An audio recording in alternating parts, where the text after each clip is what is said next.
اعوذ باللہ من الشیطان اللعین الرجیم بسم اللہ الرحمن الرحیم وصلی اللہ علی محمد وآل بیتہ الطیبین الطاہرین المعصومین۔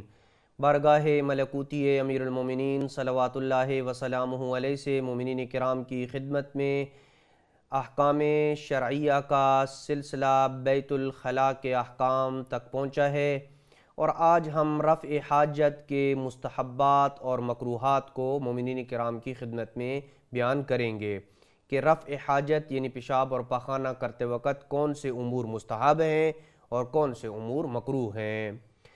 سب سے پہلے مستحبات کا تذکرہ کرتے ہیں۔ رفع حاجت کے وقت چند امور کا انجام دینا یہ مستحب ہے۔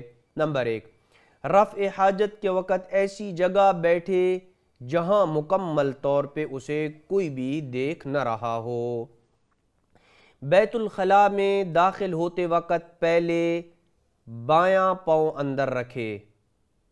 نمبر 3، نکلتے وقت پہلے دایاں پاؤں باہر رکھے۔ نمبر 4، رفع حاجت کے وقت سر کو ڈھانپے۔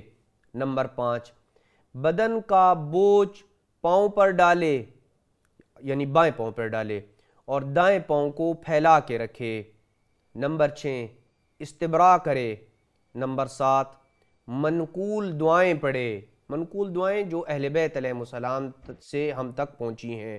نمبر 8 اور آخری مستحب جو ہے، شرمگاہ ظاہر کرتے وقت بسم اللہ الرحمن الرحیم پڑھے۔ یہ وہ امور ہیں کہ جو رفع حاجت کے وقت انجام دینا مستحب ہے۔ اب آ جاتے ہیں مکروہات کی طرف کہ رفع حاجت کے وقت مکروہات کیا ہیں۔ رفع حاجت کے وقت چند امور مکروہ ہیں۔ نمبر 1، سورج اور چاند کی طرف منہ کر کے بیٹھنا۔ جس طرف سورج ہے یا چاند ہے اس طرف کوئی منہ کر کے بیٹھے تو یہ مکروہ ہے، لیکن اگر اپنی شرمگاہ کو کسی چیز سے ڈھانپ لے تو پھر ایسے بیٹھنا مکروہ نہیں ہوگا۔ نمبر 2، سڑک، گلی، گھر کے دروازے کے سامنے اور پھلدار درخت کے نیچے بیٹھنا مکروہ ہے، بلکہ بعض اوقات ان جگہوں پہ رفع حاجت کرنا کسی حرام عنوان کے تحت اگر داخل ہو جائے تو حرام بھی ہو جاتا ہے، جن کو ہم نے گزشتہ مسائل میں تفصیل کے ساتھ بیان کیا ہے۔ نمبر 3، کھانا پینا۔ نمبر 4، دیر تک بیٹھنا۔ نمبر 5، دائیں ہاتھ سے استنجا کرنا۔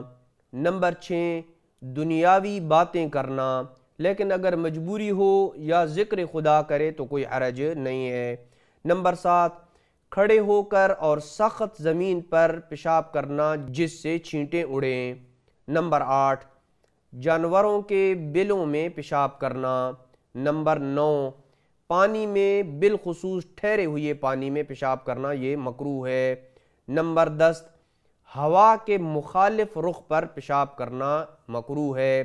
پیشاب اور پاخانہ روکنا مکروہ ہے۔ اگر بدن کے لیے مکمل طور پہ نقصان دہ ہو تو یہ حرام ہے۔ نماز، سونے، ہم بستری سے پہلے اور منی نکلنے کے بعد پیشاب کرنا مستحب ہے۔ وصلی اللہ علی محمد وآل بیتہ الطیبین الطاہرین المعصومین۔